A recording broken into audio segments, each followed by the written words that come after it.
Divorced millionaire gets a call. "Dad, I'm hungry. Mom's been gone for 3 days." He replied, "But she asked me for money so you could go on a trip." After discovering the truth, he immediately called the police. If this story interested you, subscribe to our channel. Don't forget to like this video and tell us which city you're watching us from. We'll keep going. Alexander Pierce stood at the floor-to-ceiling windows of his penthouse office, absently adjusting his Patek Philippe watch while observing the Manhattan skyline. The golden hour cast long shadows across the city, painting the glass facades of neighboring skyscrapers in amber hues. As CEO of Pierce Enterprises, one of the largest investment firms in the country, he was accustomed to handling billion-dollar deals with unwavering composure. Today was no different, or so he thought.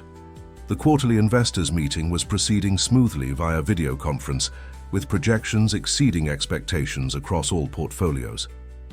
Alexander was in the middle of presenting a particularly successful venture in renewable energy when his personal phone began to vibrate.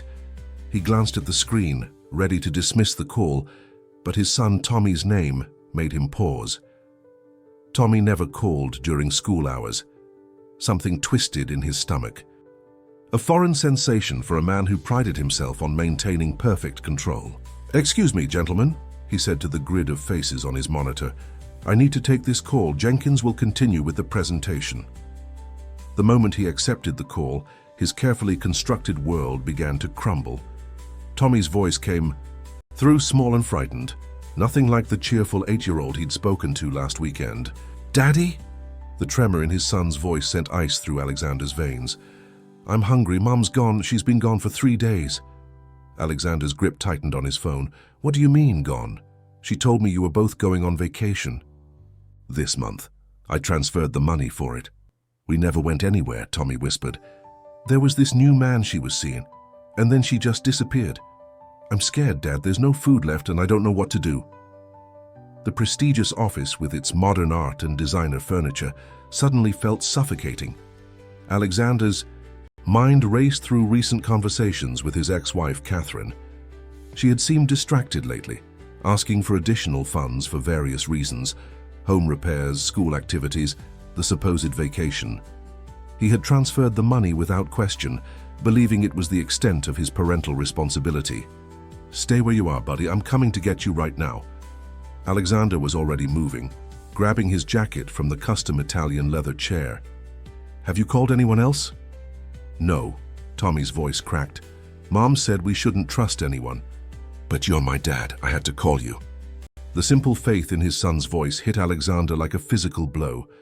He had always considered himself a good father, providing financial security, paying for the best schools, sending generous child support. But now, hearing the fear in Tommy's voice, he realized money alone didn't make a father. "Listen to me carefully, Tommy.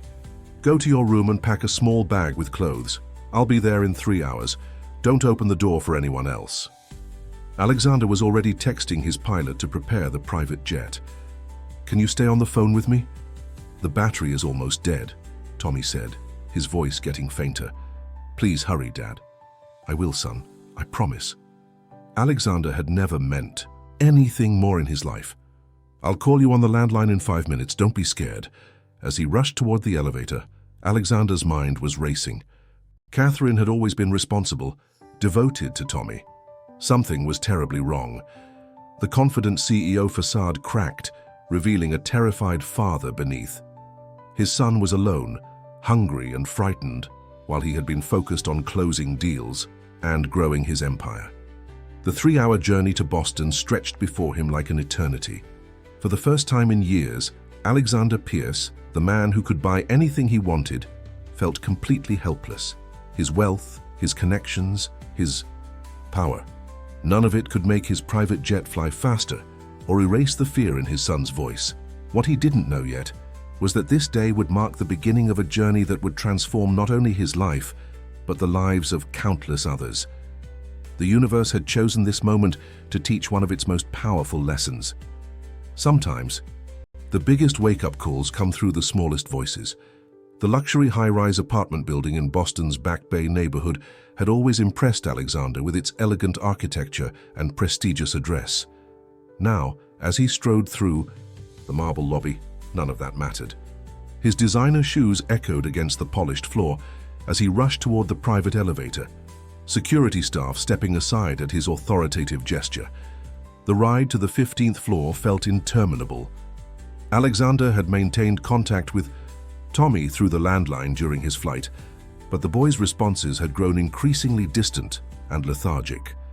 The normally articulate child had trouble forming complete sentences, and Alexander's concern had morphed into full-blown panic. When the elevator doors finally opened, Alexander nearly ran down the hallway.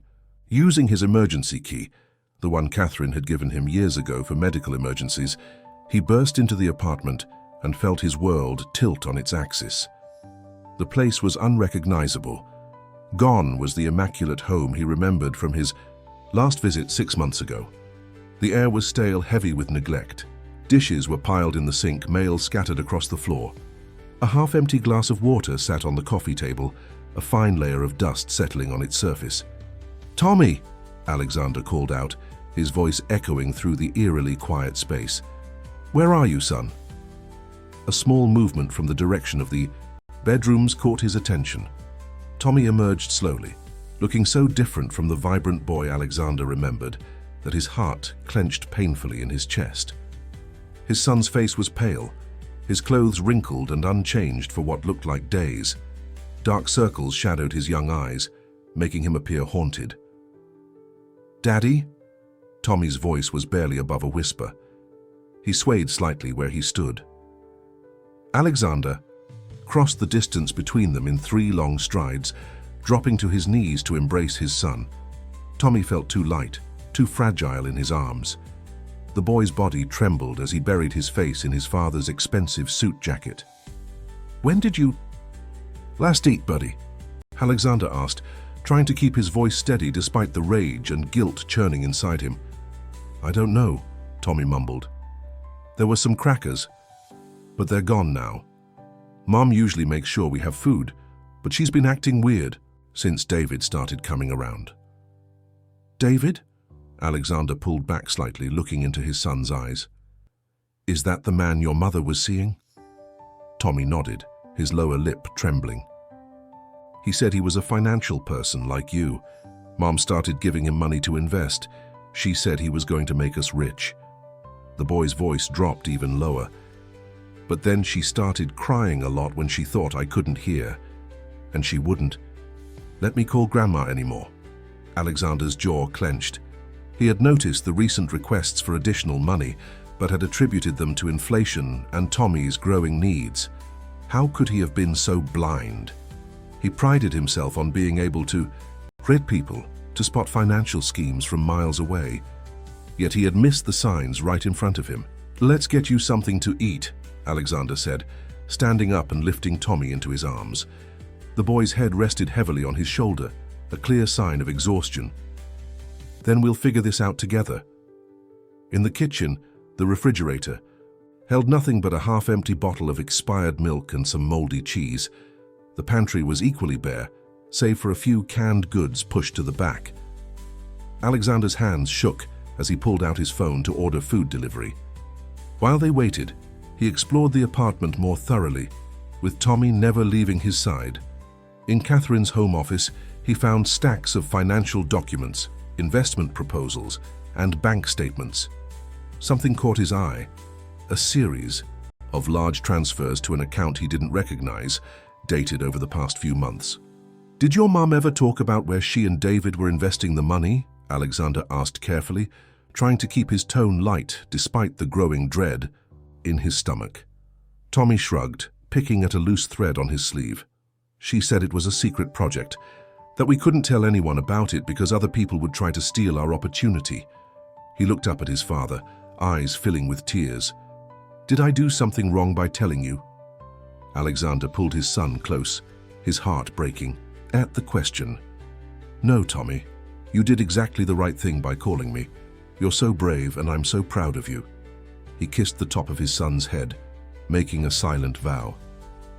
He would make this right not just for Tommy and Catherine, but for anyone else who might be vulnerable to such manipulation. What Alexander didn't realize yet was that this was just the beginning. The truth about David and the web of deception he had woven would prove to be far more intricate than anyone could have imagined. As the food delivery arrived, and he watched his son eat his first proper meal in days, Alexander Pierce, the man who had built an empire on calculated decisions and emotional distance, felt something fundamental shift inside him. Money could buy many things, but it couldn't replace the time he should have spent truly being present in his son's life. The sun was setting over Boston Harbor, casting long shadows across the city. In a luxurious apartment that had become a prison of secrets, a father and son began the first steps of their journey toward healing, not just their own family, but countless others who would eventually be touched by the changes this day would bring. The first rays of morning light filtered through the hotel suite's windows, finding Alexander seated in a plush armchair, his laptop balanced precariously on his knees. He hadn't slept, spending the night making calls and analyzing the financial documents he'd photographed in Catherine's apartment. Tommy slept peacefully in the adjacent room, the first real rest he'd had in days. Alexander rubbed his tired eyes, the numbers on the screen beginning to blur. The pattern he was seeing made his blood run cold. The transfers from Catherine's account weren't just random withdrawals. They were calculated, systematic drains of her resources. Every time he had sent child support or additional funds, a significant portion had been diverted within days to various offshore accounts. His phone buzzed with a message from his private investigator, Marcus Chen. Found something. David Reynolds isn't who he claims to be. Real name, Daniel Reeves. Multiple aliases. Pattern of targeting wealthy divorcees. Need to meet ASAP. Alexander's jaw clenched. He glanced at the bedroom door where Tommy slept, remembering his son's pale face and trembling hands. This wasn't just about money anymore. It was about his family, about the son he had failed to protect. A soft knock at the suite's door pulled him from his thoughts. Sarah Martinez, his most trusted executive assistant, entered quietly, carrying a stack of files and a fresh cup of coffee. "I've compiled everything we could find on Daniel Reeves," she said, placing the files on the coffee table. "It's disturbing, Mr. Pierce. He's sophisticated, methodical. He presents himself as a financial consultant specializing in alternative investments. Gets close to his targets through charity events and high-end social clubs." Alexander flipped through the files, his frown deepening. Photos showed a handsome man in his 40s, impeccably dressed, always surrounded by influential people. How does he gain their trust so completely? Sarah hesitated. He's brilliant at emotional manipulation. He studies his targets extensively, learning their vulnerabilities. With Catherine, she paused, choosing her words carefully. He seems to have exploited her desire to prove herself financially independent after the divorce. The words hit Alexander like a physical blow. He remembered the arguments during their separation, Catherine's accusations that he treated her like a child when it came to money. Had his own actions, his controlling approach to their finances during their marriage, made her vulnerable to someone like Reeves? A small sound from the bedroom doorway made them both turn. Tommy stood there in his oversized hotel pajamas, looking uncertain. "Dad, are you talking about David?" Alexander quickly closed the files. "Come here, buddy." He opened his arms, and Tommy climbed into his lap, something he hadn't done in years. "We're going to find Mom, I promise, but I need you to tell me everything you remember about David. Even small things might help." Tommy's fingers played with his father's silk tie, a nervous habit from when he was younger. "He was nice at first, brought me expensive toys, but then he started coming over more, and Mum started acting weird. She'd lock herself in her office when he was there. Sometimes I heard her crying. Did you ever see him take anything from the apartment? Papers maybe, or Mum's phone?" Tommy's brow furrowed in concentration. "He had this special phone, like he carried two, and he made Mom download some app on hers, said it was for secure investment communications or something." Sarah was already typing on her tablet. "That could be important. The cybersecurity team might be able to trace it." "There's something else," Tommy said quietly. "The day before Mom disappeared, I heard them fighting about some papers she wouldn't sign. David said she was ruining everything. that she needed to trust him. Mom said she wanted to talk to her lawyer first. Alexander exchanged a significant look with Sarah. This could be why Catherine had vanished. She had finally started to question Reeves's schemes. "Mr. Pierce," Sarah said, her voice professional but urgent. "The investigator just sent another update. They found a pattern. In each previous case, when the target started asking questions, they would suddenly experience episodes, become confused, disoriented, end up in hospitals with unexplained symptoms." Alexander felt Tommy stiffen in his arms. He kept his voice calm, steady. "Sarah, get our medical team on standby and contact Boston General. Have them check their recent admissions. Tommy, how about some breakfast? We can have anything you want." As Sarah left to make arrangements, Alexander held his son closer. The morning sun painted patterns on the hotel room floor, a deceptively peaceful scene. Outside these walls, somewhere in the city, Catherine was in danger. And for the first time in his life, Alexander Pierce was facing a problem that couldn't be solved with money alone. He thought about the empire he'd built, the deals he'd closed, the billions he'd earned. None of it meant anything compared to the weight of his son in his arms and the knowledge that his ex-wife, the mother of his child, needed him. Not his money, not his influence, but him. Tommy's small voice broke into his thoughts. "Dad, we're going to help Mum, right? And maybe help other people too. So no other kids have to be scared like this." Alexander looked down at his son's earnest face, seeing wisdom beyond his years in those young eyes. In that moment, a seed was planted, an idea that would eventually grow into something far bigger than himself. But first, they had to find Catherine. The private waiting room at Boston General Hospital felt like a cage to Alexander. He paced the expensive carpet, his Italian leather shoes wearing an invisible path as he waited for news. They had found Catherine, alive but unresponsive, in a small motel on the outskirts of the city. The doctors were running tests, trying to determine what substances were in her system. Tommy sat curled in a large armchair, sketching in a notebook Sarah had bought him. Art had always been his escape, and now his pencil moved across the paper, creating intricate patterns that seemed to reflect his troubled thoughts. Alexander watched his son, noting how the boy's drawings had changed from the bright, cheerful scenes he used to create to these complex, maze-like designs. "Mr. Pierce." Dr. Elena Rodriguez entered the room, her face carefully neutral. "We have some preliminary results. Your ex-wife appears to have been systematically drugged with a combination of substances that induced confusion and compliance. It's sophisticated, designed to make the victim appear unstable while remaining technically functional." Alexander's hands clenched into fists. "Will she recover?" "With proper treatment, yes. But Mr. Pierce..." Dr. Rodriguez lowered her voice, glancing at Tommy. "We've seen 3 similar cases in the past month, all women, all from affluent backgrounds. None of them remembered exactly what happened to them."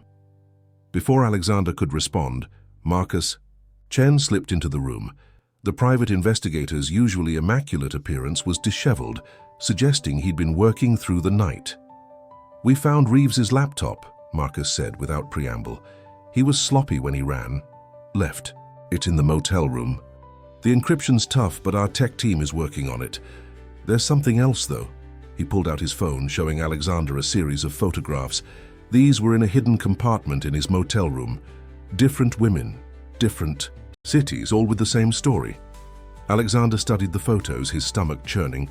Each image showed Reeves with a different woman at charity events, investment seminars, exclusive clubs.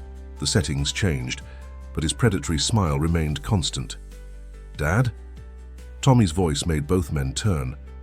The boy had abandoned his drawing and was standing near them, his young face serious.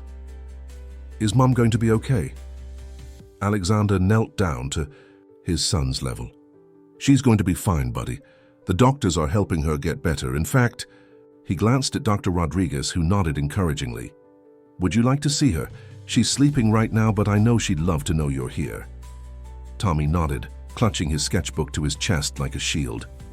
As they walked down the hospital corridor, Alexander noticed how his son's shoulders straightened, how he seemed to be gathering his strength. When had this little boy become so brave? Catherine's room was quiet except for the soft beeping of monitors. She looked small in the hospital bed, her usual vibrancy dimmed but not extinguished. Tommy approached slowly, placing his latest drawing on her bedside table, a complex pattern that somehow contained hope within its intricate lines. "I made this for you, Mom," he whispered, even though she couldn't hear him. "It's like a map, to help you find your way back." Alexander felt something crack inside his chest. He had spent years building walls around his emotions, treating relationships like business transactions. Now, watching his son's simple act of love, those walls began to crumble. Sarah appeared in the doorway, tablet in hand. "Mr. Pierce?" The tech team has broken through the first layer of encryption on Reeves's laptop. It's extensive. He's been running this scheme for years, targeting women across multiple states. The financial manipulation was just the beginning. He was building a network, using each victim's social connections to find his next target. Alexander looked at Catherine's peaceful face, then at Tommy's hopeful one. A plan was forming in his mind, not just to bring Reeves to justice, but to create something lasting from this pain. "Sarah, contact our legal team. I want to set up a foundation, something to help women and children affected by financial and emotional abuse. We'll need experts in psychology, finance, and family counseling." He placed a hand on Tommy's shoulder. "And I want an art therapy program. Sometimes, the best healing doesn't come from words."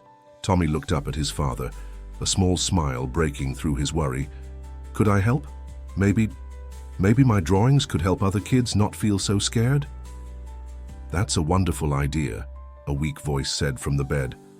Catherine's eyes were open, still unfocused but aware. Tommy rushed to her side, careful of the IV lines. "Mom, you're awake." Alexander moved closer, his heart pounding. Catherine's gaze met his, and in that moment they shared an understanding that transcended their past conflicts.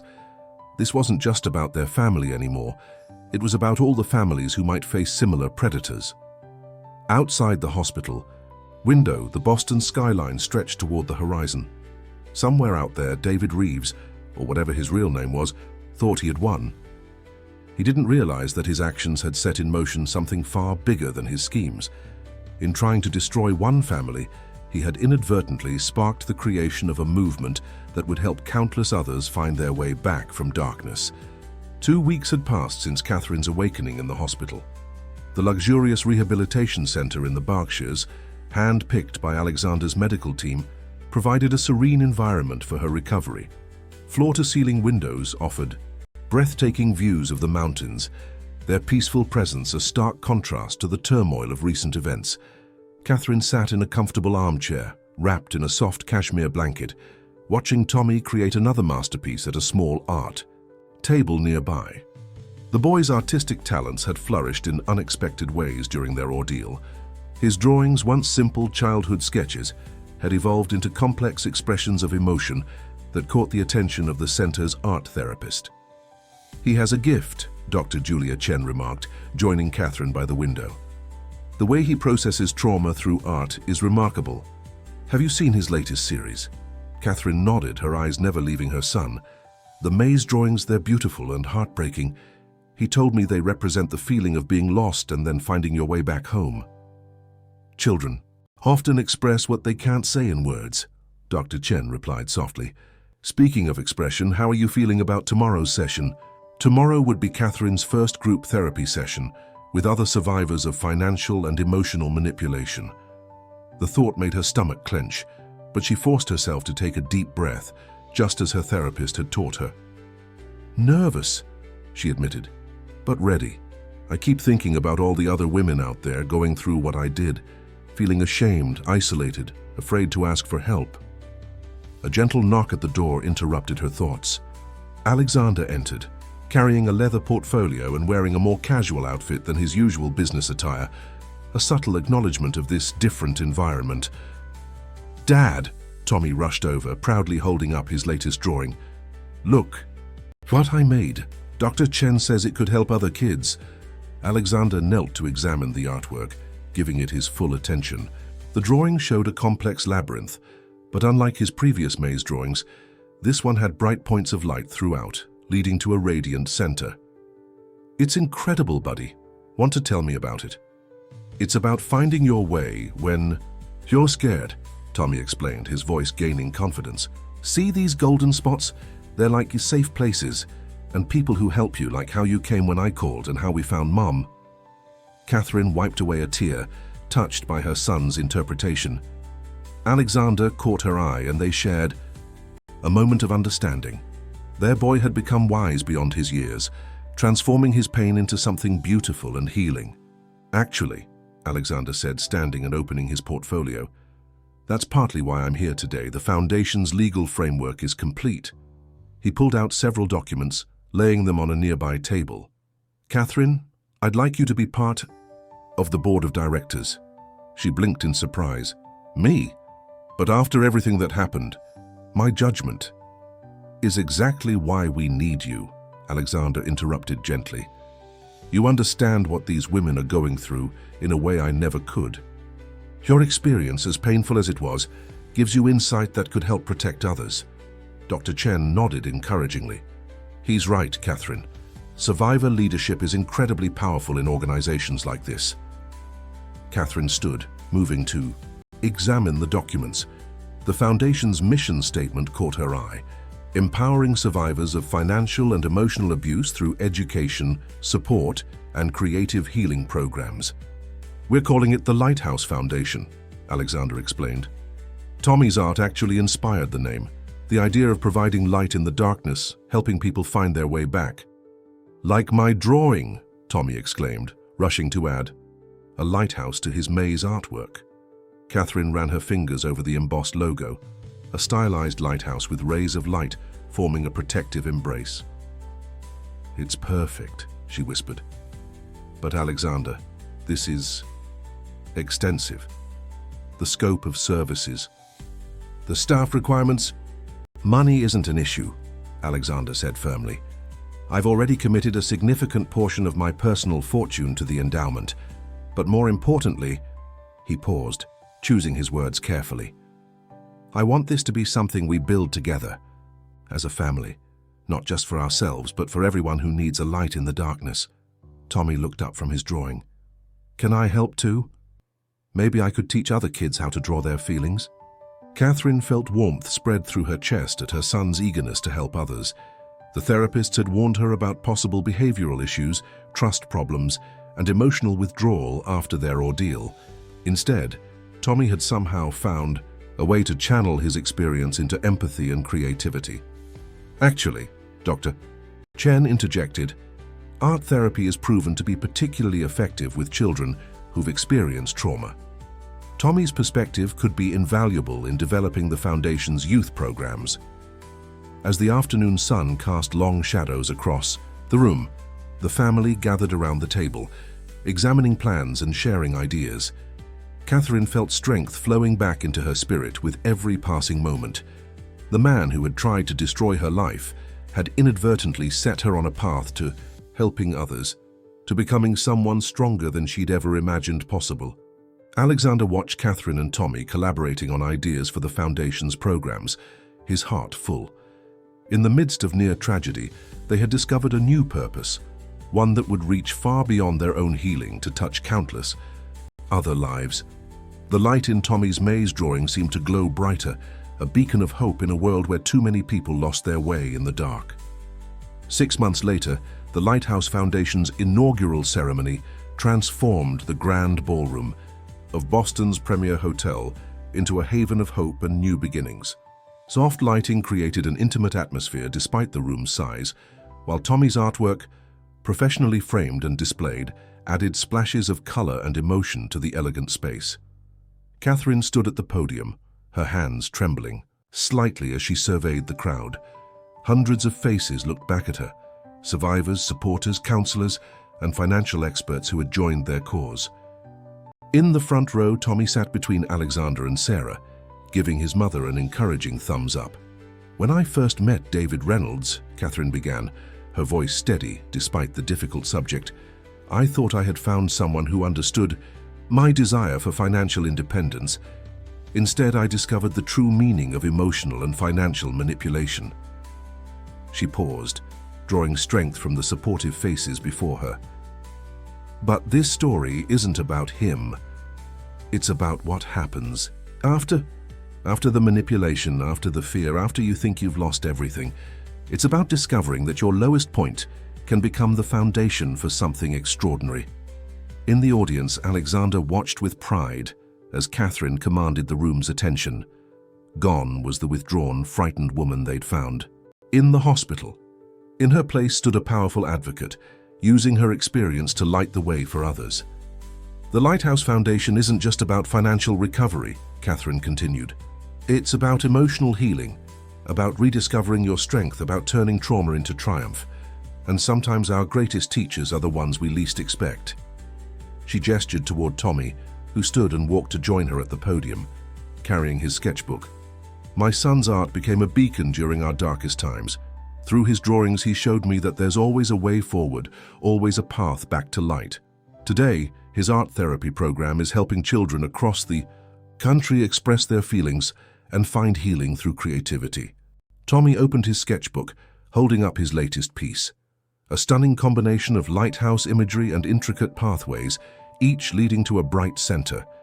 The audience murmured in appreciation. "This is why we've created comprehensive programs that address both the financial and emotional aspects of recovery," Catherine explained. "Our team of financial advisors help survivors regain control of their resources, while our counselors and art therapists provide the emotional support needed for true healing." Alexander rose from his seat, joining his family at the podium. "The Lighthouse Foundation is more than just a charity," he added. "It's a commitment to changing how we think about financial relationships and emotional well-being. Every person deserves to feel secure, supported, and empowered." As if on cue, the screens around the ballroom came to life, showing images of the Foundation's first successes: women attending financial literacy workshops, children expressing themselves through art, families rebuilding their lives with newfound confidence. "Today marks not just the official launch of our foundation," Catherine continued, "but the beginning of a movement. We're creating a network of support that spans the country, offering hope and practical help to anyone who needs it." Sarah stepped forward, tablet in hand, ready to announce the foundation's initial achievements. "In just 6 months of soft launch operations, we've already helped over 300 families. Our hotline has received calls from every state in the country, and thanks to Mr. Pierce's initial endowment and the generous support of our donors, we're expanding our services to include legal aid, emergency housing, and educational scholarships." Tommy tugged at his father's sleeve, whispering something. Alexander smiled and nodded, stepping back to let his son approach the microphone. "I just want to say," Tommy began, his young voice clear and confident, "that sometimes bad things happen, but they don't have to be the end of your story. They can be the beginning of something amazing. Look at all the people here today. We're like a big family now, helping each other find our way home." The audience burst into applause, many wiping away tears. Catherine wrapped an arm around her son's shoulders, drawing strength from his simple wisdom. Alexander joined them, and for a moment they stood together, not just as a family, but as symbols of resilience and hope.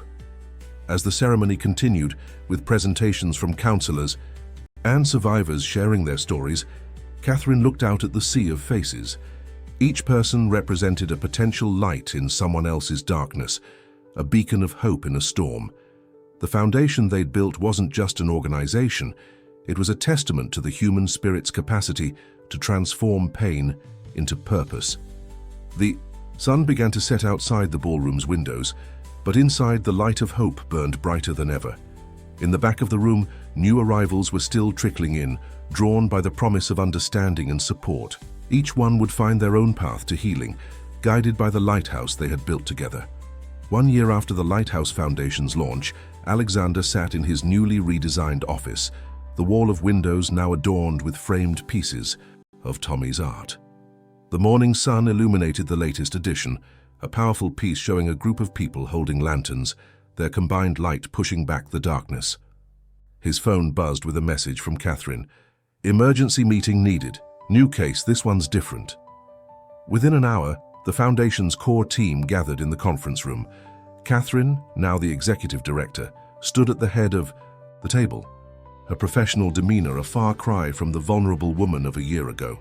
Sarah managed operations beside her, while Dr. Chen led the psychological support programs. Tommy's art therapy program, though he was too young to attend meetings, had become the Foundation's most successful youth initiative. Lisa Martinez. Catherine began, bringing up a photo on the screen.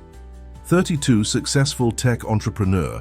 Her company's CFO, James Wilson, has been systematically undermining her confidence while attempting to gain control of her company's finances. Alexander leaned forward, his expression grave. Similar pattern to other cases? Yes and no, Sarah interjected, pulling up financial records. Wilson's more sophisticated. He's using corporate structures to hide his manipulation. But Lisa noticed something wasn't right when he started isolating her from her board members. The difference is, Catherine continued, she reached out before he could complete his scheme. Our education programs are working. People are recognizing the signs earlier. Dr. Chen nodded approvingly. Prevention is always better than a recovery. How did she find us? Through Tommy's art, actually, Catherine smiled. Her daughter attended one of our school workshops. When she came home talking about safe paths and bright spaces, Lisa recognized her own situation in our educational materials. Alexander felt a surge of pride. His son's simple drawings had evolved into a powerful tool for awareness and healing. The Foundation had incorporated Tommy's maze imagery into their educational programs, helping people visualize their journey from manipulation to empowerment. We need to act fast, Sarah said, pulling up more documents. Wilson has called an emergency board meeting for next week. We believe he's planning to present fabricated evidence of financial mismanagement. Not on our watch, Alexander stated firmly. He turned to Catherine. What do you need? Catherine's eyes sparkled with determination. I want to do more than just stop him. This is our chance to create systemic change. If we can expose this type of corporate manipulation, we can protect countless other entrepreneurs. The team spent hours developing a comprehensive plan. Financial experts would audit the company's books, while the Foundation's legal team prepared documentation. But the most powerful weapon in their arsenal was something uniquely their own: the stories of survivors who had rebuilt their lives. Lisa's agreed to speak at next month's conference, Catherine announced. Her story could help other business owners recognize similar patterns. And she paused, a slight smile playing on her lips. Tommy's already working on a special piece for the presentation. As if on cue, Alexander's phone lit up with a photo from his son, a preview of his latest artwork. The image showed a complex corporate maze, but unlike his earlier pieces, this one included multiple people working together, their combined efforts illuminating the path forward. You know, Dr. Chen mused, studying the image, Tommy's art has become more than just therapy. It's a visual language for understanding manipulation and recovery. We're seeing other children adopt similar imagery in their healing process. Alexander remembered the frightened boy who had called him that fateful day, hungry and alone. Now Tommy's pain had transformed into a gift that helped others find their way out of darkness. The Foundation had become more than just a support organization. It was a movement changing how society understood and addressed emotional and financial abuse. There's something else, Sarah added, pulling up a new set of statistics. Our early intervention program has prevented over 50 cases of financial manipulation in the past quarter alone. People are learning to trust their instincts, to reach out before the situation becomes critical. Catherine walked to the window, looking out at the city skyline. When I was trapped in my own maze, I never imagined I'd be helping others find their way out. But now, she turned back to the team, her voice strong. Now I understand that sometimes our greatest challenges become our greatest opportunities to create change. Alexander joined her at the window, remembering the day everything changed. Tommy asked me once if we could help other kids not feel scared like he did. I don't think any of us realized just how far that simple wish would take us. The morning sun caught the edges of Tommy's framed artwork, making the golden paths seem to glow. In the conference room behind them, The team continued planning their response to Lisa's case, each person contributing their unique expertise to the solution. This was how real change happened, Alexander realized, not through grand gestures or single actions, but through the combined efforts of people who understood the importance of lighting the way for others. The Lighthouse Foundation had become exactly what its name suggested, a beacon of hope in a world where too many people lost their way in the dark. The annual Lighthouse Foundation Youth Art Exhibition transformed the modern gallery space into a kaleidoscope of emotion and healing.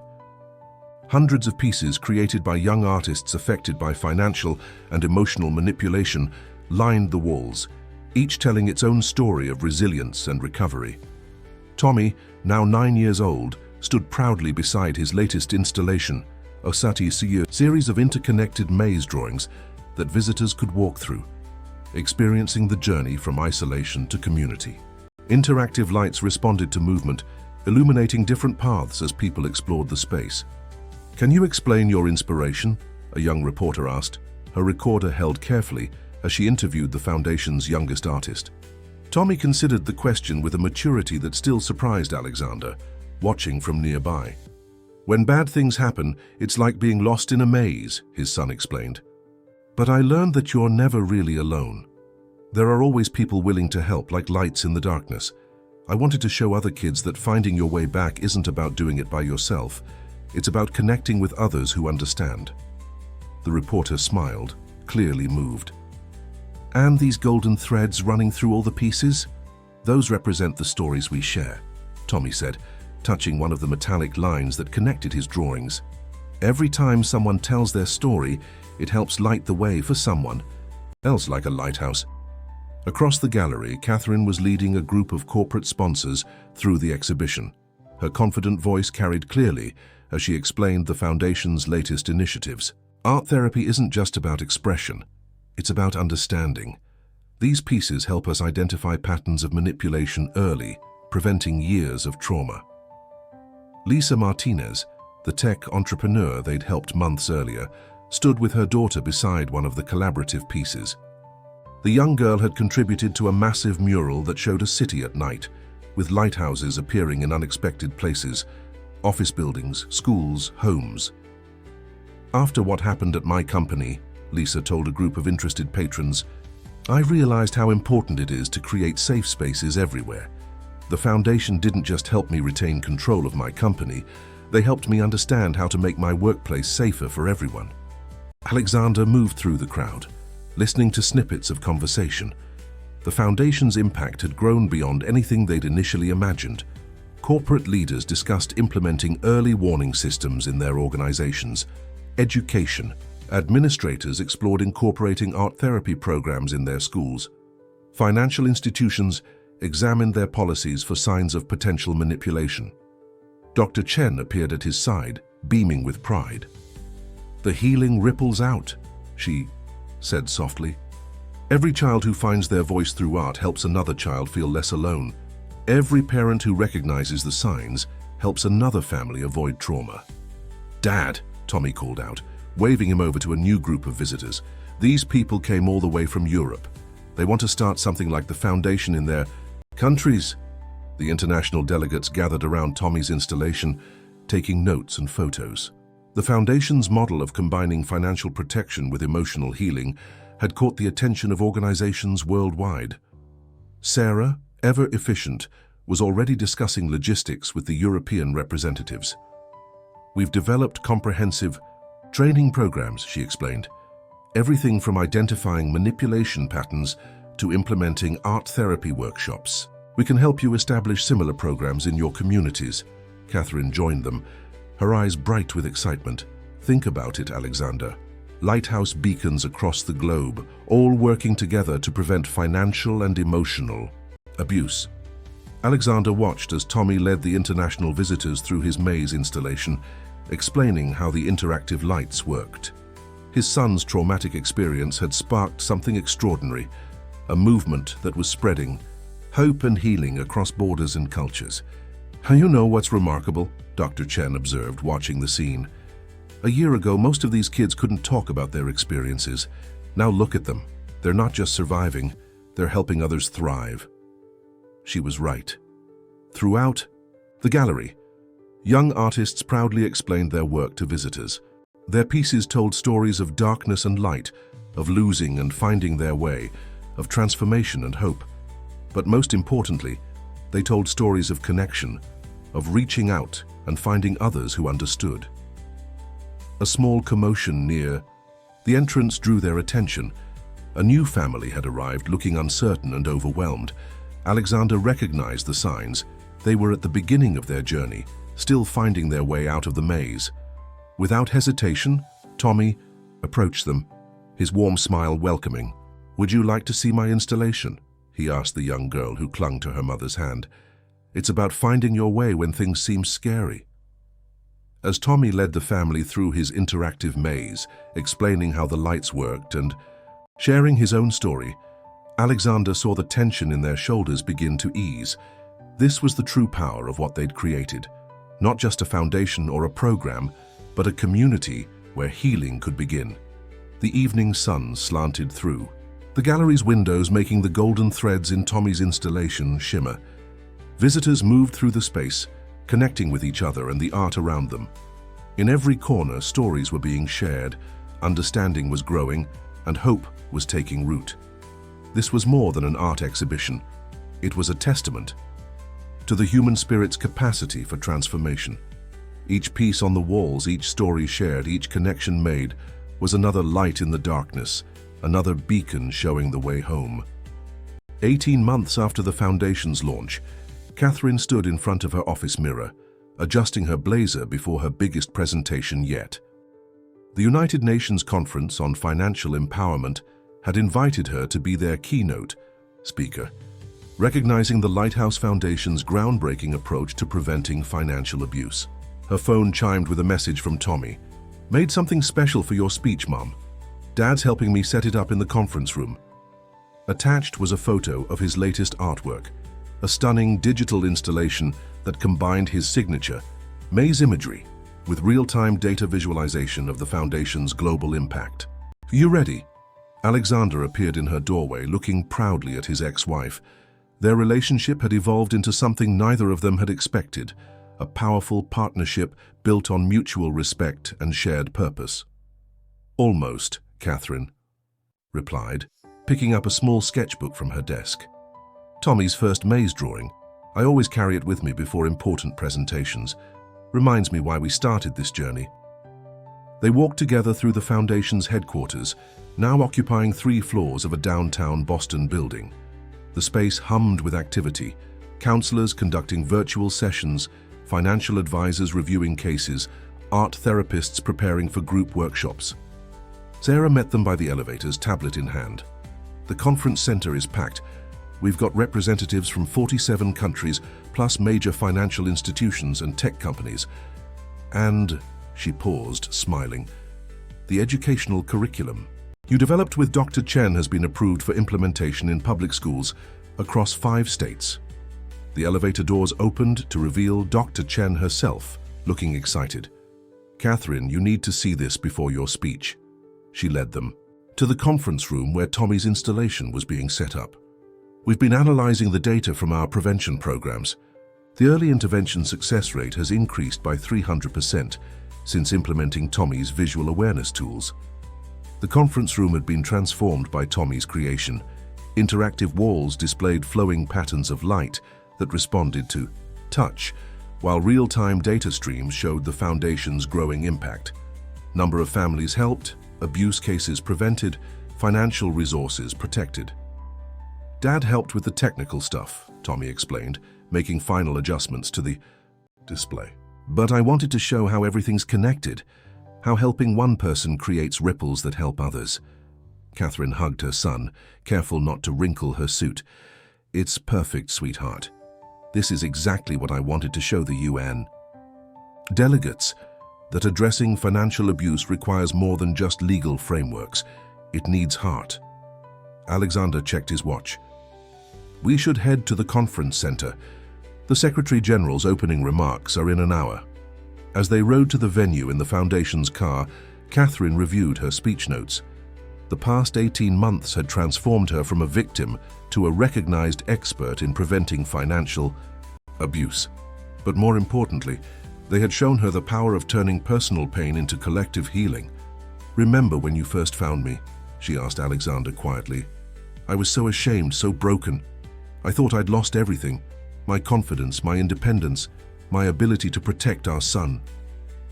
Alexander took her hand, squeezing it gently. "And now look at you. You're not just surviving, you're changing the world." Tommy, who had been focused on his tablet, looked up. "Mum, can I show them my new project during your speech? The one about the Global Lighthouse Network?" "Of course," Catherine smiled. "Your art has always been at the heart of our message." The conference center buzzed with energy as they arrived. Delegates from around the world filled the auditorium, many already familiar with the Lighthouse Foundation's work. Tommy's art installations had been reproduced in healing centers across the globe, his simple yet powerful imagery transcending language barriers. Sarah efficiently coordinated with the technical team, ensuring Tommy's installation would synchronize perfectly with Catherine's presentation. Dr. Chen arranged last-minute meetings with education ministers interested in implementing the Foundation's programs in their countries. As Catherine prepared to take the stage, she felt a familiar touch on her arm. Alexander stood there, holding out a small gift box. "Tommy and I wanted you to have this today." Inside was a delicate gold necklace with a lighthouse pendant. When she turned it over, she found tiny words engraved on the back. "Every light shows another the way." "It's from all of us who found our way back because of you," Tommy explained, his young face serious. "Now you can help light the way for people everywhere." Catherine fastened the necklace with trembling fingers, touching the pendant for strength. Through the stage curtains, she could hear the Secretary General introducing her, describing the Lighthouse Foundation's revolutionary approach to combating financial abuse. "Ready to change the world?" Alexander asked softly. Catherine looked at her family, her brilliant, compassionate son, her ex-husband turned strongest ally, their dedicated team of world changers. She thought of all the lives they'd touched, all the people they'd helped find their way back to light. "I've been ready since the day Tommy made his first maze," she replied, stepping toward the stage. "Sometimes the darkest moments lead us to our brightest purpose." The audience applauded as Catherine took the podium, Tommy's interactive installation coming to life behind her. As she began to speak, the walls of the auditorium filled with flowing light patterns, telling their story of transformation, hope, and the power of turning pain into purpose. The private garden of the Lighthouse Foundation's new international headquarters bloomed with early spring flowers, creating a peaceful haven in the heart of the city. Tommy, surrounded by art supplies, worked intently on his latest piece while Alexander watched from a nearby bench, taking a rare moment of quiet reflection. "Dad," Tommy called out, holding up his sketch, "what do you think? It's for the new children's wing of the foundation." Alexander moved closer to examine the drawing. Over the past 2 years, he had watched his son's artistic talent evolve from simple maze patterns into sophisticated works that combined hope and healing in unique ways. This latest piece showed a group of children working together to build a lighthouse, each one contributing something different: tools, materials, light, and love. "It's beautiful, buddy," Alexander replied, noting how Tommy had incorporated elements from different cultures into the children's appearances. "You're really thinking globally now, aren't you?" Tommy nodded earnestly. "Dr. Chen says art helps people feel less alone no matter where they're from, and Mom's UN speech showed me how many people need our help around the world." Their conversation was interrupted by Sarah's arrival.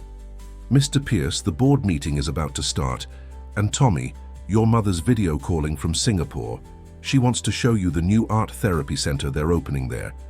The foundation's main conference room had been designed with Tommy's input, featuring walls that could transform into interactive displays. Today, they showed a real-time map of Lighthouse Foundation centers worldwide, each one marked by a glowing point of light. Catherine's face appeared on the main screen, her eyes bright despite the visible fatigue of international travel. Behind her, a group of children worked with art therapists, creating their own versions of Tommy's healing mazes. "Tommy, look." She adjusted her camera to show more of the Singapore Center. "They've adapted your lighthouse concept into traditional Asian art forms. The children here are creating the most amazing combinations of your techniques with their cultural traditions." Alexander watched his son's face light up as he saw how his art had inspired others. The Foundation's expansion into Asia had been Catherine's project for the past 6 months, working with local organizations to adapt their programs to different cultural contexts. The board members began filing in, each bringing updates from their respective areas. Dr. Chen's research team had documented unprecedented success rates in their prevention programs. The legal department had helped draft new international guidelines for identifying and preventing financial abuse. The education division was launching programs in universities worldwide. "Before we begin," Alexander announced, "I'd like to share something special." He nodded to Tommy, who unveiled his new artwork. "This piece will be the centerpiece of our new children's wing, representing everything the Foundation stands for: hope, healing, and the power of working together." The board members gathered around Tommy's drawing, their expressions softening as they took in its message. These weren't just corporate executives anymore. They were part of something larger, a movement that had grown beyond anyone's initial expectations. "You know," Catherine said from the screen, her voice thoughtful, "when we started this foundation, we thought we were building a lighthouse. But what we've really built is a network of lighthouses, each one helping others find their way." Tommy had moved to the interactive wall, adding glowing points to the map. "Look, Mom, your new center makes 300 worldwide." Alexander felt a profound sense of pride, not in the numbers or the global reach, but in the transformation he'd witnessed in his own family. Catherine had evolved from a victim into a powerful advocate for change. Tommy had turned his trauma into a gift that helped others heal. And he himself had learned that true success wasn't measured in dollars, but in lives touched and hearts healed. "Mr. Pierce," Sarah interrupted gently, "the First Lady's office called. They want to partner with the Foundation for a national education initiative on financial empowerment." Tommy looked up from his drawing. "Dad, does this mean we can help?" "Even more people." "It does, buddy," Alexander replied, watching as his son immediately began sketching ideas for the new project. "But you know what's really amazing? It all started with one brave phone call from a little boy who refused to stay lost in the dark." Catherine smiled from the screen, touching her lighthouse pendant. "And now that little boy is helping light the way for children around the world." The morning sun streamed through the windows, catching the golden threads in Tommy's artwork and making them shine. Outside, the garden continued to bloom, a reminder that even after the darkest winters, new life and hope would always emerge. As the board meeting began, Alexander looked around the room, at his son's art bringing hope to countless others, at Catherine's determined face on the screen as she built bridges across cultures, at the dedicated team that had become like family. They had created something extraordinary together, transforming their own pain into a force for global change. The Foundation had become more than a safe haven. It was a beacon of transformation, showing that the journey from darkness to light was not just possible, but could illuminate the path for others. And at its heart was a family that had learned the most powerful lesson of all, that sometimes the greatest light comes from helping others find their way home. The Harvard Business School auditorium buzzed with anticipation as students filled every seat. Today's guest lecture wasn't just any presentation. It was the first time Catherine and Tommy would share the stage, telling their story to future business leaders as part of the school's new Ethics and Emotional Intelligence in Business curriculum. Tommy, now 10, adjusted his tablet nervously backstage. His latest digital art installation, specifically designed for this presentation, waited to transform the auditorium's screens. Catherine watched her son with pride, remembering the frightened 8-year-old who had once hidden his feelings in maze drawings. "Remember," she said softly, "just tell it like you see it. Your perspective matters." Alexander joined them, having just finished a pre-lecture meeting with the dean. The waiting list for this lecture series is unprecedented. They've had to add satellite locations in 3 other universities. Sarah appeared with last-minute updates. Live streaming is set up in business schools across 6 countries. Dr. Chen's research team is ready to gather data on how your story impacts future business practices. The dean stepped onto the stage to introduce them, her voice carrying clearly through the packed auditorium. Today's speakers represent a revolutionary approach to business ethics and social responsibility. The Lighthouse Foundation hasn't just created a support system. They've transformed how we understand the intersection of financial and emotional intelligence in leadership. As Catherine and Tommy walked onto the stage, the screens came alive with Tommy's installation. The traditional academic setting morphed into an immersive experience, with gentle waves of light flowing across the walls and interactive elements responding to their movements. 3 years ago, Catherine began, her voice steady, I was trapped in a maze of financial and emotional manipulation. Today I'm here to share how that experience led to a global movement for change. She touched her lighthouse pendant, drawing strength from its familiar presence. Tommy stepped forward, his young voice clear and confident. I was 8 when I made my first maze drawing. I didn't know then that it would help other kids find their way out of scary situations. I just knew I needed to show how it felt to be lost, and then found. The audience leaned forward as Tommy demonstrated how his art had evolved into a therapeutic tool. The screens displayed his journey from simple pencil mazes to complex digital installations that helped people understand and process their experiences. What we've learned, Catherine continued, is that financial abuse isn't just about money. It's about power, control, and the exploitation of trust. As future business leaders, you have the responsibility to recognize and prevent these patterns in your organizations. The presentation shifted to show real case studies, success stories from the Foundation's work around the world. A CEO who had implemented early warning systems in her multinational corporation. A bank that had revolutionized its approach to detecting financial abuse. A tech startup that had integrated emotional intelligence training into its core operations. But the most important lesson, Tommy added, bringing up his latest artwork, is that helping others find their way makes your own path clearer. Every person we help becomes a new light for someone else. During the Q&A session, a student raised her hand. How do you balance the emotional aspect of your work with the practical business challenges? Catherine smiled, glancing at her son. Tommy taught me that they're not separate things. Good business isn't just about profits. It's about understanding and caring for the human beings involved in every transaction.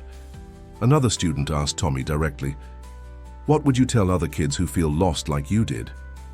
Tommy considered the question carefully. I'd tell them that their feelings matter, that art or whatever way they express themselves can help others understand, and that there are always people willing to help. Sometimes they're just waiting for a signal to know you need them. As the lecture continued, Alexander watched from the wings, marveling at how his family had transformed their pain into purpose. The frightened boy who had called him that desperate day was now a poised young advocate, using his art to change how the world understood emotional and financial abuse. The Foundation's approach had sparked a revolution in business education.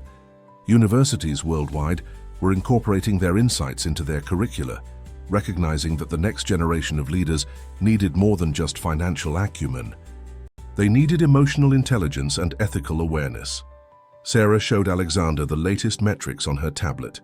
The lecture was trending globally, with business leaders and educators sharing insights across social media.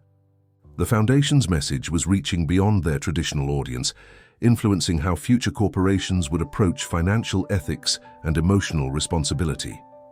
Tommy's installation shifted to show the Foundation's global impact. Hundreds of points of light representing centers, programs, and lives changed.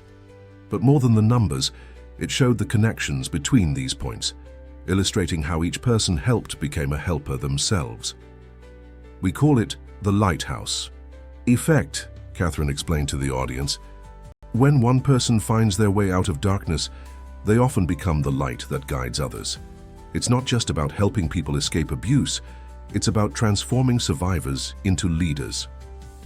As the lecture drew to a close, Tommy unveiled his newest project, a collaborative digital platform that would allow children worldwide to create and share their own healing art.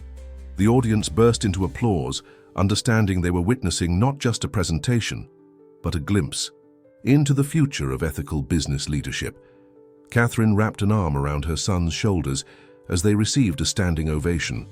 In the front row, Dr. Chen beamed proudly. Her research had proven that the Foundation's approach wasn't just emotionally powerful, it was scientifically sound. In the Foundation's rooftop garden, strung with soft lights and filled with the gentle sound of flowing water, a special celebration was underway. It wasn't just any gathering, it was the evening of Tommy's first solo art exhibition, Pathways to Light, a journey of healing. The space had been transformed by Tommy's latest installations, combining traditional artwork with interactive digital elements.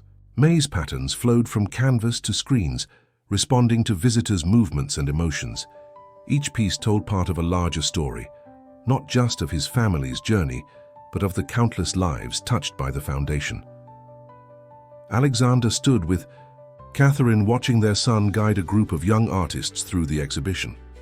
These children, all participants in the Foundation's programs, had contributed their own artwork to a special collaborative section of the show. "Remember when he could barely talk about his feelings?" Catherine whispered, her voice thick with emotion. "Now look at him, helping others find their voice through art." Tommy had grown into his role as the Foundation's young ambassador, with remarkable grace. His artwork had evolved from simple maze drawings into sophisticated pieces that combined traditional media with cutting-edge technology, all while maintaining the pure emotional honesty that had made his early work so powerful. "Ms. Pierce?" A small girl, no more than 7, approached Catherine shyly. "Tommy showed us how to make maze art in our therapy group. I made this for you." She held out a carefully folded paper, which opened to reveal a colorful labyrinth with tiny lighthouses guiding the way. Catherine knelt to accept the gift, recognizing the healing symbolism in the child's artwork. "It's beautiful, sweetheart. Would you like to tell me about it?" As the girl explained her drawing, Sarah approached with exciting news. The Education Initiative has been approved in all 50 states. Starting next semester, every public school will have access to our art therapy programs and financial literacy curriculum. Dr. Chen joined them, her face glowing with pride. And the research results are extraordinary. Schools that implemented our pilot program showed a 70% increase in emotional awareness and a 65% decrease in reported bullying incidents. Tommy's voice carried across the garden as he explained his centerpiece installation to a group of interested patrons. The piece combined physical sculpture with dynamic digital elements, creating a metaphorical journey from isolation to community. Visitors could interact with the installation, their movements adding new layers of light and color to the display. "The maze isn't just about being lost anymore," he explained, sounding older than his years. "It's about how we find each other, how every person who heals becomes part of the path for someone else." Alexander watched as business leaders, educators, and art critics engaged with his son's work, recognizing the profound impact of his simple yet powerful message. The Foundation had grown beyond their wildest dreams, but at its heart remained the pure intention of a child wanting to help others feel less alone. "Mr. Pierce," a familiar voice drew his attention. Lisa Martinez, the tech entrepreneur they'd helped years ago, stood nearby with her daughter. "We've just launched the app we developed based on Tommy's art therapy techniques. 10,000 downloads in the first week." The app was another extension of the Foundation's reach, bringing therapeutic art tools to people who might not have access to traditional support services. Tommy had worked closely with the development team, ensuring the digital experience maintained the emotional authenticity of his original artwork. As the evening progressed, more stories emerged. A teacher shared how Tommy's art techniques had helped her students process difficult emotions. A corporate executive described how the Foundation's programs had transformed his company's culture. Parents spoke of children finding their voice through art. Catherine gathered everyone's attention for a special announcement. "Tonight isn't just about celebrating art, it's about celebrating transformation. Every piece in this exhibition represents a step on the journey from darkness to light, from isolation to community. Tommy stepped forward, suddenly looking both young and wise. When I started drawing mazes, I was trying to understand my own feelings, but now I understand that art isn't just about expressing yourself. It's about connecting with others who know how you feel. He gestured to the collaborative wall where dozens of artworks created by children in the Foundation's programs hung together, forming a larger image of a lighthouse. Every story matters. Every path counts. And sometimes, the light we're looking for comes from helping others find their way. The evening ended with an unexpected surprise. The National Arts Education Association announced a new annual award in Tommy's name, recognizing young artists who use their creativity to promote healing and social change. As the last guests departed, Tommy stood with his parents in the peaceful garden, surrounded by the gentle glow of his installations. The city lights sparkled below, each one reminiscent of the countless beacons they'd helped light around the world. "You know what I've learned?" Tommy said softly, looking at his artwork. "Sometimes the scariest mazes lead to the most beautiful destinations. We just have to be brave enough to take the first step and kind enough to help others take theirs." Alexander and Catherine exchanged glances, remembering the desperate phone call that had started their journey. Their family's darkest moment had become a source of light for countless others, proving that even the deepest wounds could transform into gifts of healing. The garden's lights reflected off Tommy's latest installation, creating patterns that danced across the walls like stars finding their way home. In this peaceful moment, surrounded by the evidence of art's power to heal, they understood that their journey had only just begun. There were still so many paths to light, so many stories to tell, so many hearts to help find their way back home. The White House rose garden glowed in the late afternoon sun as Catherine adjusted her blazer one final time. In just moments, she would join the First Lady to announce a groundbreaking national initiative combining the Lighthouse Foundation's programs with federal resources to combat financial abuse across America. Tommy sat nearby, tablet in hand, putting the finishing touches on the interactive presentation they'd developed for the announcement. At 10 years old, he had become remarkably poised in these high-profile situations, though Alexander could still see traces of nervous energy in the way he fiddled with his stylus. "Everything ready, buddy?" Alexander asked, sitting beside his son. "Almost," Tommy replied, making one final adjustment to the animation sequence. "I wanted to add something special for today." He turned the tablet to show his father a new element. In the design, a pattern of interconnected lighthouses that, when viewed together, formed the shape of the American flag. Sarah approached with their final briefing notes. "The press room is full. We've got representatives from every major network, plus streaming services and international media. Dr. Chen just arrived with the latest impact statistics." Dr. Chen joined them, her usual calm demeanor brightened by excitement. "The preliminary results from our pilot programs in 5 states are extraordinary. Financial abuse reporting has increased by 200%, while successful interventions have prevented an estimated 500 million in potential losses. But more importantly," she added, smiling at Tommy, "the emotional recovery rates in children's programs have exceeded all expectations." The First Lady's Chief of Staff appeared, signaling it was time. As they walked through the historic hallways, Catherine reflected on their journey. 3 years ago, she had been trapped in a maze of manipulation and fear. Now she was about to help implement the most comprehensive financial abuse prevention program in the nation's history. The Rose Garden was filled with dignitaries, advocates, and survivors. Among them sat Lisa Martinez, whose tech company had become a key partner in developing digital tools for abuse prevention.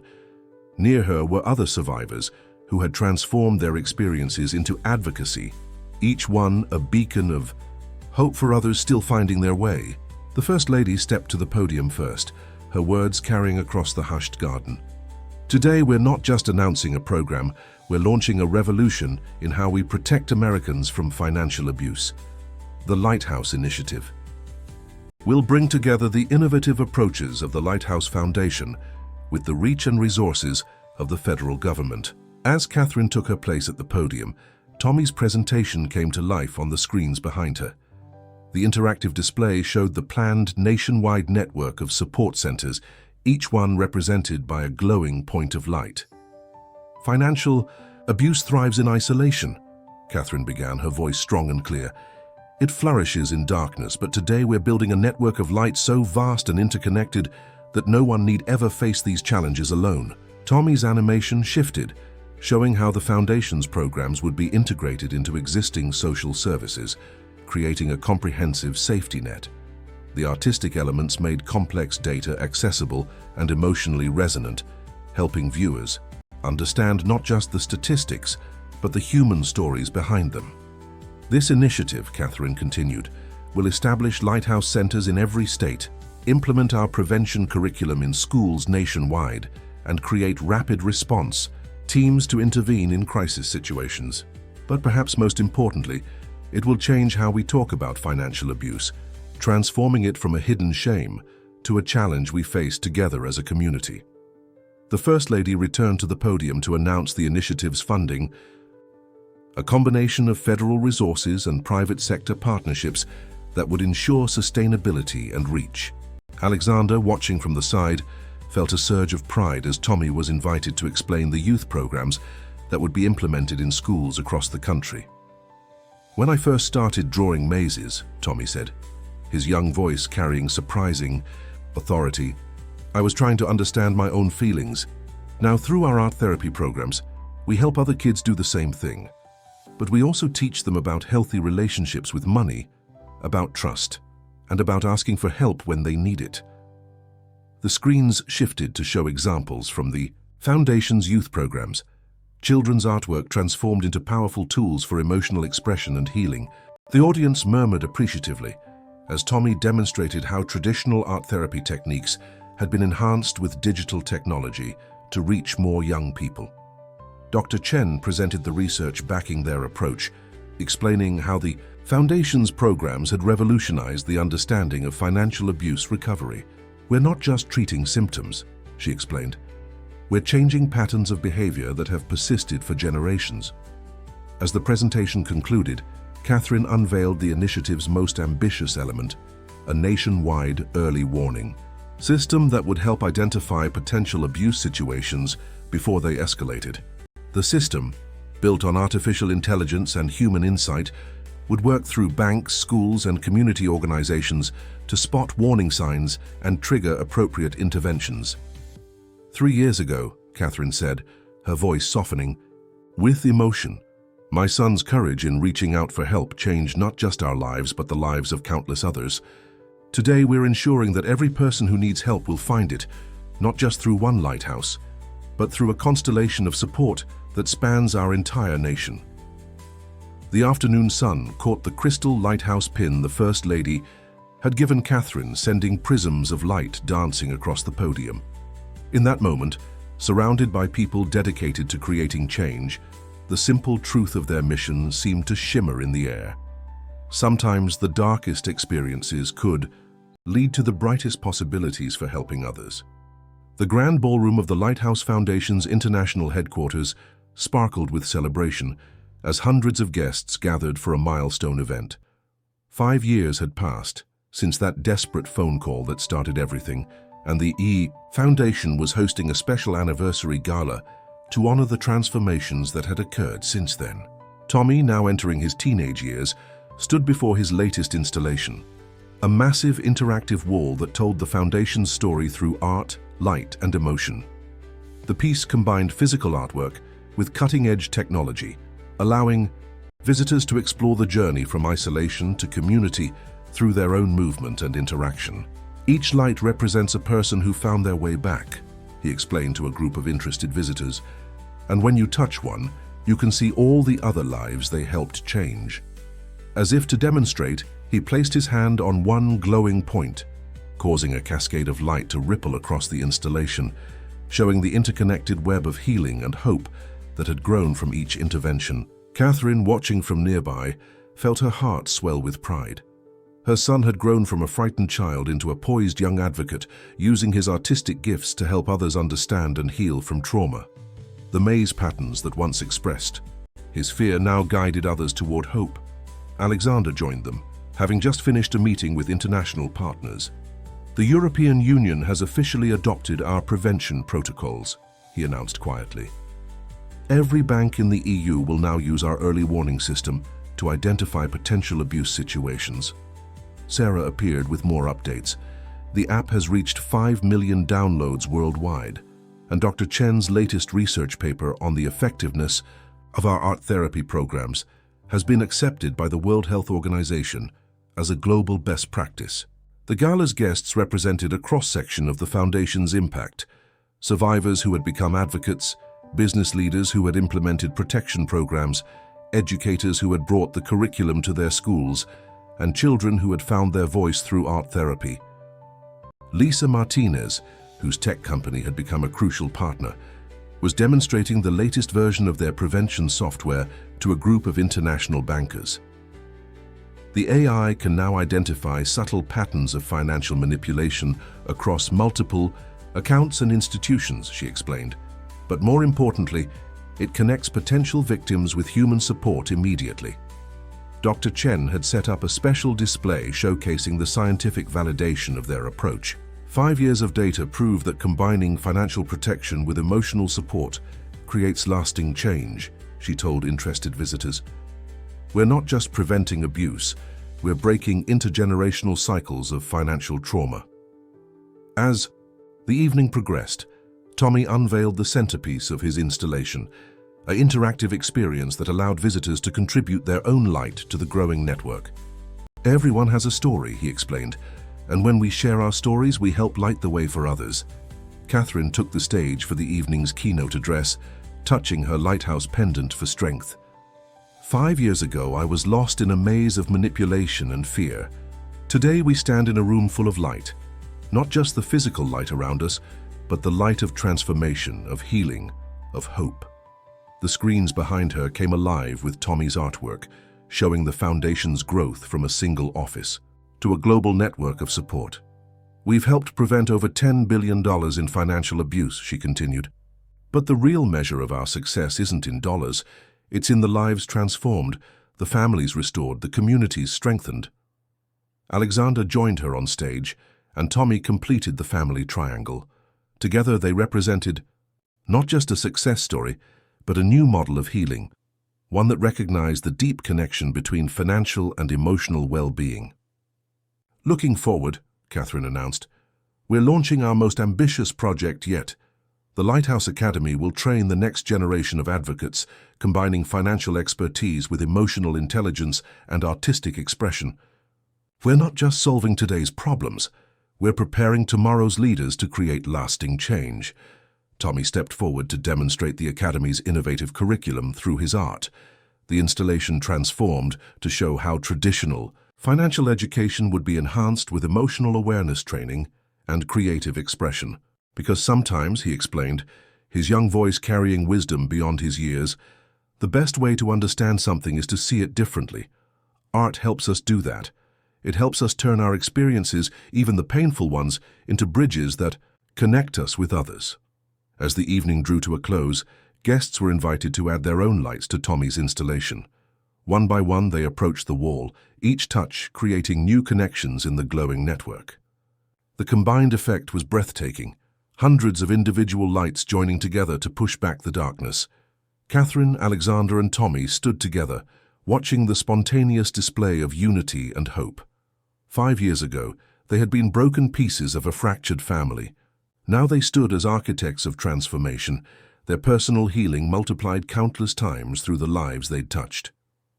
"You know what I've learned," Tommy said softly, watching the lights dance across his installation.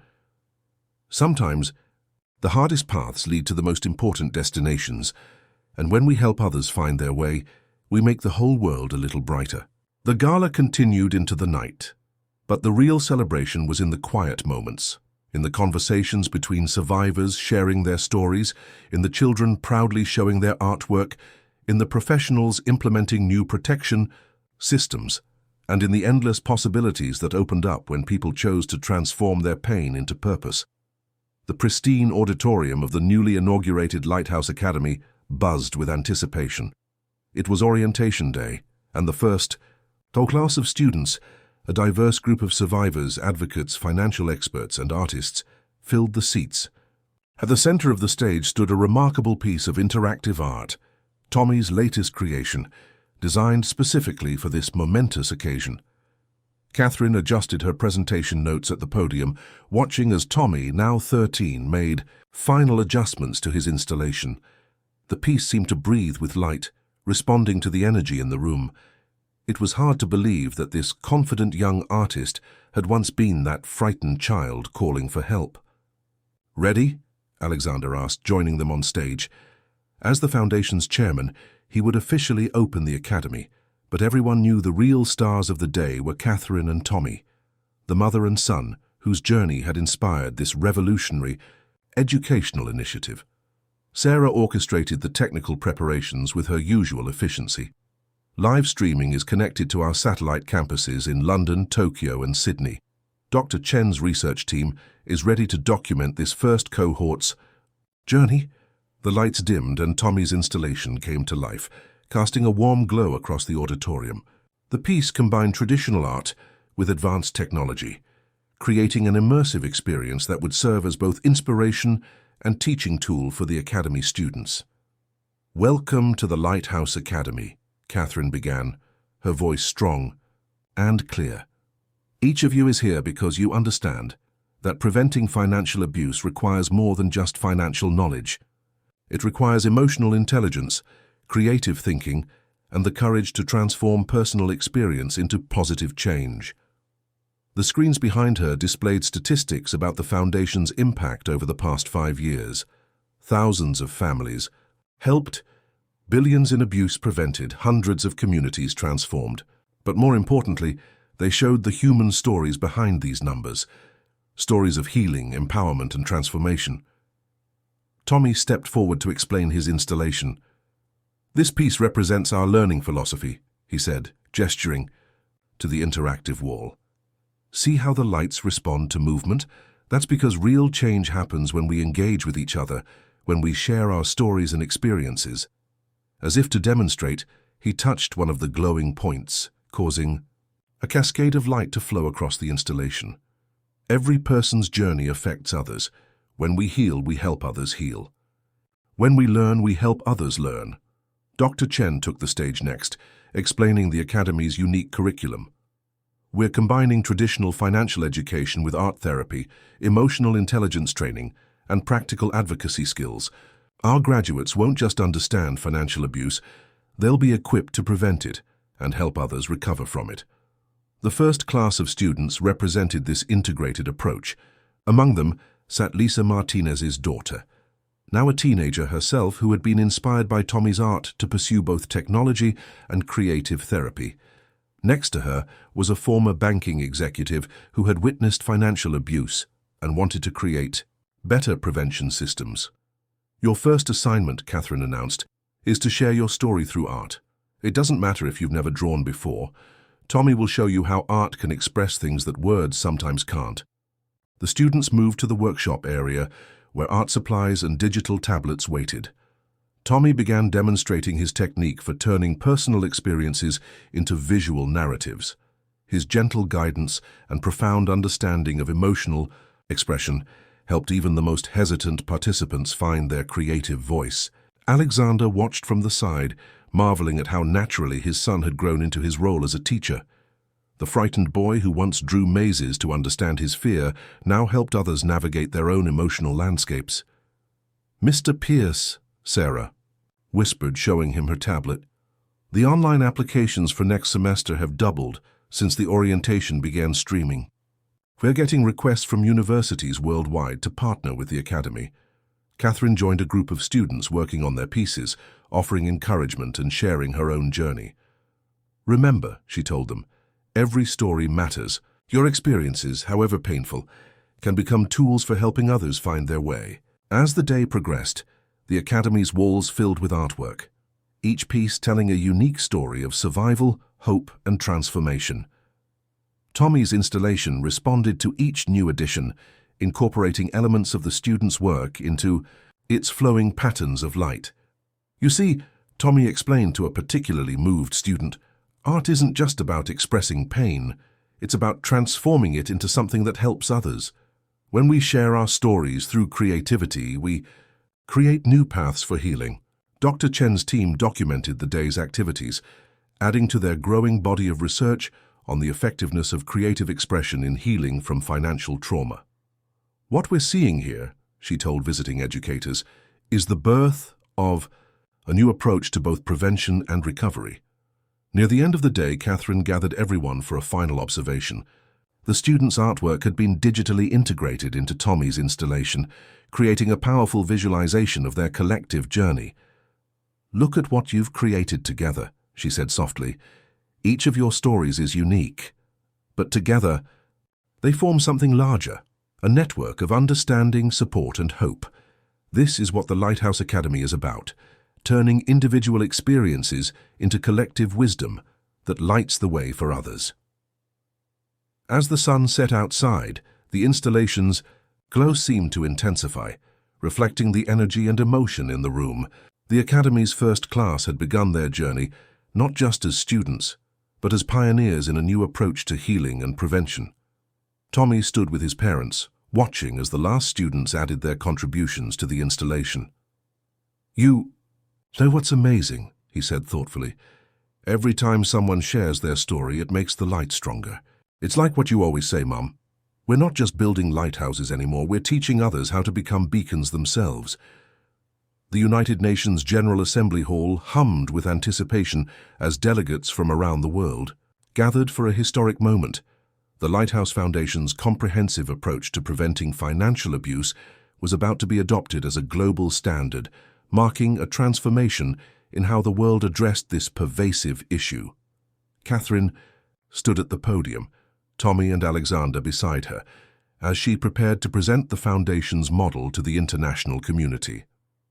Behind them, a massive version of Tommy's interactive art installation spanned the wall, its gentle waves of light creating an atmosphere of hope and possibility. 6 years ago, Catherine began, her voice carrying clearly through the vast hall, my son made a brave phone call that changed not just our lives, but the lives of countless others. Today we're here to ensure that no one, anywhere in the world, has to face financial abuse alone. Tommy stepped forward, his teenage confidence tempered with humility, as he demonstrated how art and technology could work together to identify and prevent abuse. The installation behind him responded to his movements, showing how the Foundation's early warning system had evolved into a sophisticated global network. Every point of light represents a life changed, he explained, touching the interactive display. When we connect these points, we create something powerful, a safety net that catches people before they fall too far into darkness. Alexander presented the practical aspects of implementing the Foundation's model globally. We've proven that combining financial protection with emotional support and creative expression creates lasting change. Now, with the UN's adoption of these protocols, we can extend that protection to vulnerable populations worldwide. Sarah, coordinating the technical aspects of the presentation, signaled as real-time translations reached delegates in their native languages. The Foundation's message of hope and transformation transcended linguistic barriers, touching hearts in every corner of the world. Dr. Chen shared the research, supporting their approach. Over 6 years of data prove that our integrated model not only prevents abuse, but helps survivors become advocates for change. We are breaking cycles of financial trauma that have persisted for generations. The presentation included video testimonials from people around the world whose lives had been touched by the Foundation. A young artist in Tokyo who had adapted Tommy's maze therapy for traditional Japanese art forms, a banker in Brazil who had implemented the early warning system and prevented countless cases of abuse, a teacher in Kenya who used the Foundation's curriculum to empower her students, Lisa Martinez, now a global technology advisor for the Foundation, demonstrated how their prevention software had evolved. The system now operates in 27 languages, adapting to cultural nuances while maintaining its core protective functions. As the presentation continued, Tommy unveiled his latest innovation, a global art therapy network that would allow survivors worldwide to connect and heal through creative expression. Art speaks when words fail, he explained. It helps us understand each other's stories, no matter where we come from. Catherine returned to the podium for the final portion of their presentation. The Lighthouse model isn't just a program, it's a movement. It recognizes that financial abuse is both a personal and systemic issue, requiring solutions that address both individual trauma and societal patterns. The screens displayed the Foundation's vision for the future, a world where every community had access to protection, support, and healing resources, where financial institutions worked proactively to prevent abuse, where schools taught emotional intelligence alongside financial literacy. But perhaps most importantly, Catherine continued, touching her lighthouse pendant, this model shows us that our darkest experiences can become our greatest tools for helping others. Every survivor who becomes an advocate, every victim who finds their voice adds another light to our global network. Tommy's installation shifted to show the real-time impact of their work. Thousands of points of light connecting across continents, each representing a life touched, a story transformed, a future reclaimed.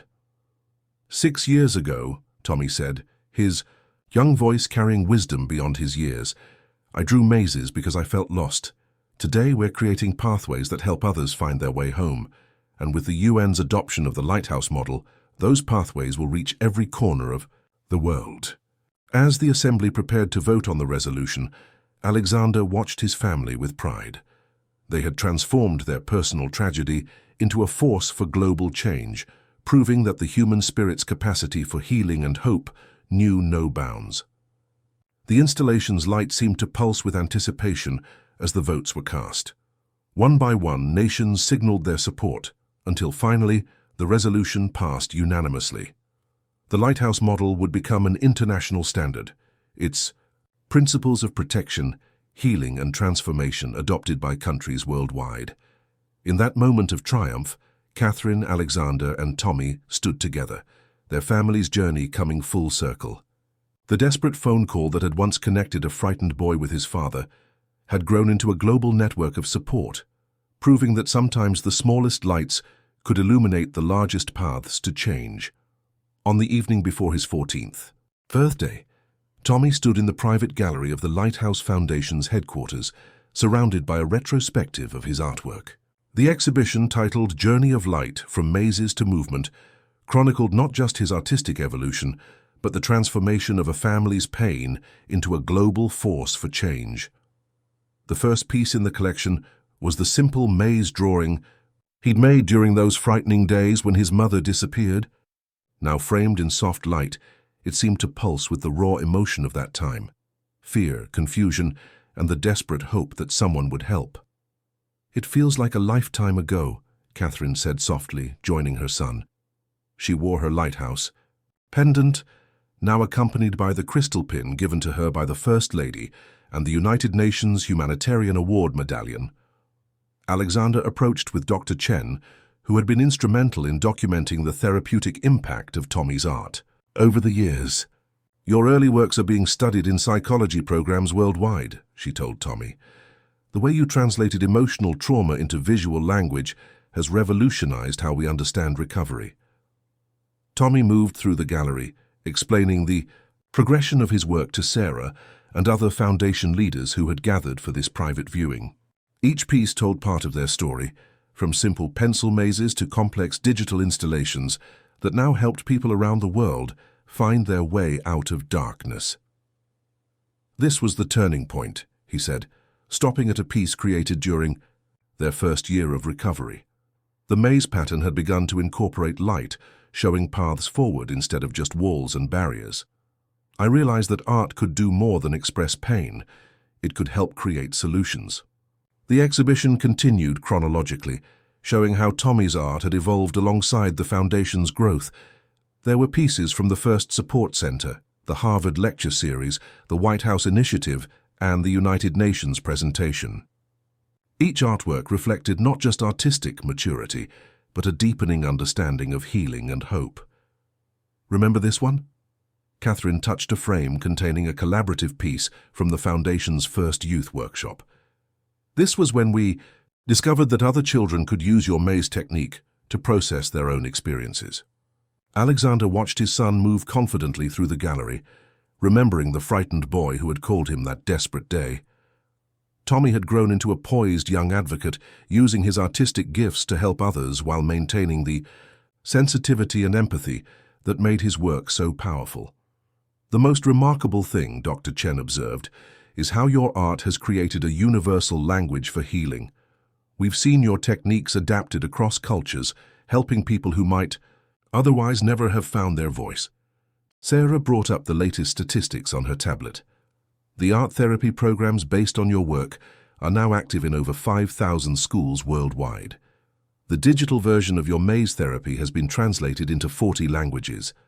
They reached the centerpiece of the exhibition, an immersive installation that combined physical artwork with interactive technology. Visitors could walk through a maze of light and shadow, their movements triggering gentle waves of illumination that revealed new paths and possibilities. This represents everything we've learned, Tommy explained, touching a panel that caused the light patterns to shift. How healing isn't a straight line, how every person's journey affects others, how the light we find in our darkest moments can help illuminate the way for someone else. Lisa Martinez arrived with her daughter, both of them having played crucial roles in developing the Foundation's technological tools. Your art helped us understand how to make our prevention systems more human, Lisa said. It's not just about algorithms anymore. It's about recognizing the emotional patterns that your work first revealed. As evening fell, the gallery took on an ethereal quality, with Tommy's light installations creating an atmosphere of gentle transformation. Catherine gathered everyone for a toast, celebrating not just the exhibition, but the journey it represented. Tomorrow, Tommy turns 14, she began, her voice rich with emotion.